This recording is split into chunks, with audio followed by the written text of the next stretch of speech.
kicking someone's ass in a fighting game. That's mainly what Chinatown Fair Arcade was known for at the time. Now when you go there, it feels like I'm in like some downgraded Discovery Zone place where they have nothing but Guitar Hero, Dance Dance Revolution. They have a couple of pinball machines, a basketball hoop thing that dispenses tickets, and they give prizes there now because they're trying to make it more family oriented and try to bring how it used to be before the fighting games came in. And the owner quoted in several months they will bring not several, a Street Fighter machine and a Tekken machine. Woo, man, that's hmm, that that's kind of rough. That's That's kind of rough. I mean, Chuck E. Cheese's, you don't really need that. Like the break, at least the break has a strong following with the fighting games, but you got the DDRs, the Guitar Heroes. I mean, at that rate, it's like it kind of killed the buzz for me to go over there. I'll probably go to visit, but I mean, man, what has become of Chinatown Fair? It's not what it's we thought not. what it was gonna be. We were hoping for something like the news. Hey, Chinatown Fair is coming back. Okay, the excitement, and then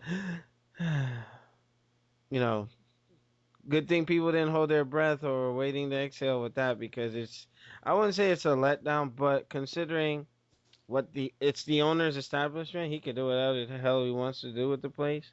So Yeah, because he knew and was aware that Next Level was continuing the fighting game community's approach on it. So he said, for now, I'm just reopening. I just want people to know that they have a place to come to, whatever, to hang out, play. You know, most of the DDR kids will be coming back because they're bringing another machine in by next week. So you hmm know that they'll be back, but they ain't gonna be getting away with that no shirt and they boxes policy shit. That ain't yeah, gonna. yeah, that's a no go. Like nobody want to smell your ass or your pits and all that stuff. And the negative. But I mean, let's kind of give him a year and see how it shapes up, and then we'll see what happens from there. All right. Definitely. So moving on to a funny topic, NMO fans and game league fans, you the depths that people will sink to move drugs in and out of the country, unbelievable. Kotaku reports that drug smugglers hide cocaine in Xbox 360 unit and fail miserably. They were caught in. I was looking at the article and I'm actually pulling up a picture now. I mean, got caught in Texas. Nelson, what are you thinking about this, man? Like people are just, oh my god, they're just so fucking dumb. Like what the fuck, man? I read the same article you did on Kotaku, and by all means, why would you try to put yourself in a situation where you're trying to smuggle something so big? Mind you, they're not like small little packets. I could understand if it was It was like a cup, 1.8 kilograms of cocaine. right, which is about the fucking equivalent size of the motherboard for the 360. And I'm like, dude, what are you doing? He's doing some serious time. Yeah, he's gonna do some time. They brought out the dogs and everything. Got caught and opened the system. Yeah, 2 bricks and a little green bag. Like wow, like Xbox will get you high, huh? And yeah, I mean, wow. But now what they do, I mean, this has been passed up down like about 2 years ago during the same time frame when Spooky went up to Canada. They kind of enforced this rule. They now weigh any electronics from your car or from whatever thing, and if it's over the size that it's meant to be from like factory, Yeah. they can tell instantly something's wrong, and they will fucking follow and testify up against it. Oh my goodness, got blown up. It wasn't, and Animal fans, fighting game league fans. It's not a small thing. It was like 3 huge bricks of cocaine. Like wow, But the stupidity of man is just unbelievable. But Definitely. yeah, So, moving on to the next topic, and this was pretty much the main thing I wanted to touch on. Animal fans, you know how Nelson and I feel about this Devil May Cry reboot, and touching back on episode way back when I was going off on Ninja Theory, and it's like, wow, they really went off the deep end with that. So I actually I said my piece. I was like, oh fuck this reboot. This is gonna be fucking stupid. You know, they can shove it up their ass and all that. Now I don't have any remorse because Nelson sent me a topic today and I read it several times to make sure that, what I was seeing it was real. Okay?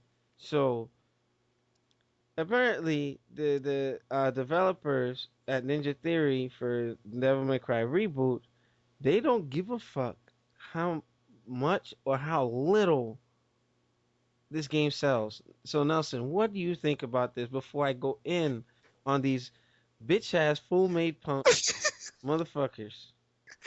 Go ahead. Well, when I saw this article today, because I was looking around N4G.com, that's when I found the article at, Yeah. and it basically said that the DMC Ninja Theory developers insist on not giving two shits about what their fans say because of all the controversy, all the backlash, all the hate at the beginning, even the trailer that looks like Dante is a straight up hick, like some redneck shit. And Like it was British like, almost. Like, right. yeah. And the whole game, the whole concept was changed for the fans. And, I was about to say, all right, I'll give it a chance if the game actually proceeds Me on and too. actually whatever. But Hmm. due to based off what the developer has said, and I quote, I do not care if this sells 1,000 units or 2 million units. I just want to play the game for what it is, and it's only meant for us, not for the fans. It's meant for them. Now, here's my problem with that. You making Ninja Theory, you're making a game that you want, right? It's a team of probably like 200 or 300 people.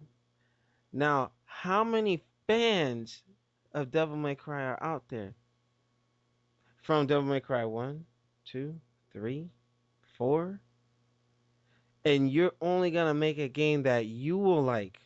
Fuck you, motherfuckers. You are some dumb, stupid, fool ass made punks because how in the world are you going to sit there and say, come out of your face and say, I don't care if it moves 1,000 units or however many units they put out there. You're making a game for you guys when that's the wrong answer. You should be making a game for the Devil May Cry fans that made that franchise what it is in terms of this supporting it. Even with the screwed up Devil May Cry 2, the fans stuck by it. That's why Capcom really made a questionable decision in going with Ninja Theory. They should have got Platinum Games, developers of Bayonetta, and now responsible for Metal Gear Rising Revengeance. You know what I mean? The Devil May Cry franchise would have been in better hands. How do you give Devil May Cry to Ninja Theory, who in my mind hasn't really proven themselves to put a Class A title out there? And even when you think of Heavenly Sword, I'll be honest with you, like mediocre at best. You know, Nelson, what are your thoughts on that? No, I do agree with you. I mean, they're definitely trying to piss off a lot of people. I'm telling you, when this goes like Oh my global, God. when this goes global, because not many people know about this right now, and it just came It's about breaking like, news. Breaking yeah, news. Hmm. this came out about like several hours ago. And when I told my friends and I posted it on Facebook and everything, oh my God, you do not know how many replies. I think I got almost over 1,000 replies from even people I don't even know, saying that what the fuck did Capcom give the legal right to give Ninja Theory to make a game that only they want to play? So you're basically saying you gave one of your number one franchises to a third party company to go and desecrate your franchise? Are you fucking kidding me? And I wouldn't be surprised if Capcom cut them off for good. I would not be surprised. You So know what? I'll be honest with you. I wouldn't be surprised if Capcom had to go back to the original Devil May Cry story arc because of this. You know what I uh, mean? Because think about it, they still have a lot of source material to use in terms of you have to explain Nero's backstory and how he's linked to Virgil. You got like a whole different direction that they can go with the game. This was fucking bad. Bad, bad, bad. And I don't want to be a salty gamer. I don't want to be like Alpha Omega Sin and Angry Joe going balls to the wall on these guys, but come on. Really, that was a boneheaded move, you know? And they try to make Dante look more badass and all this other stuff. How is he badass when it's Emo May Cry or Twilight May Cry 4? You know what I mean? Like, come on. Like, Jesus. And then Nelson, did you see the what Dante's new design? How somehow he looks like the lead producer of this game. How he has the brown hair and is parted off to the side. I'm like, what the fuck? The guy secretly wants to be Dante, but made Dante look fucking gay. Like, yeah, really? I did see that, and I don't know if you read this, but a friend that I will keep anonymous for now until I further question him about it. He showed me an article on Destructoid stating that how we needed this new reboot and how the look for Dante from 1 through 4 was a piece of shit, and that how DMC the reboot was the best look that they chosen. Okay, let me interject. A friend of yours who remains anonymous, it's good Mhm. you fucking remain anonymous. You gotta slap the shit out of you for saying some dumb shit like that. It's all fun and games. No, But but this is no. He it's not him that said it. Destructoid. He found an article from oh, Destructoid. I was about to say, Yeah, you no, know no, no. what? He Somebody he should found destroy Thoid with a backhand to the fucking face with yeah, that dumb shit. Destructoid found this amusing, but my friend, he's the one that told me. I mean, he has his own views on it. He's not gonna get the game, of course, but when he showed me this article, I was irate. I was like, wait a minute. So you're telling me this white hair, cool ass Dante that we've been having for almost 10 years now Yeah. is not good? And you're telling me this emo British version of Dante with his hair all fucked up, an angel symbol on the fucking back, and he lives in a trailer park and he's a sexual deviant is better? I would have been better off. I would have been a little more receptive to it if he was not called Dante. If it was like a whole separate arc in the Devil May Cry universe per se.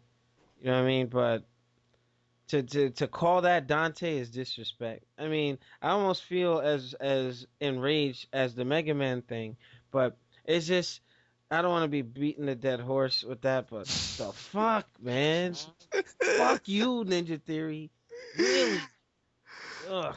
Anyway, Ooh. anyway, I said my part on that, but moving on to the final part of this podcast. Now, Nelson, I don't know if you saw part one to what I was talking about in reference to auto gems and how it's literally game breaking. And what I mean by this is, you know, it's the term for like let's say you a college football game. There was actually a PlayStation One game called NFL NCAA Game Breakers, and Mm-hmm. what that is just like a play that completely changes the dynamic or the momentum of play during the game. So when I say game breaking in terms of Street Fighter Cross Tekken, somebody made a good point on one of the comments in the first part of the podcast where it's like, okay, it takes away mix-ups when somebody can auto tech and auto block. Another thing with Zangief, you know how you can do neutral jumps and do mix-ups like high lows and whatnot. If they have auto block gems, that makes Zangief pretty much a shell, a tank. You know what I mean? So how do you fully balance the game when you put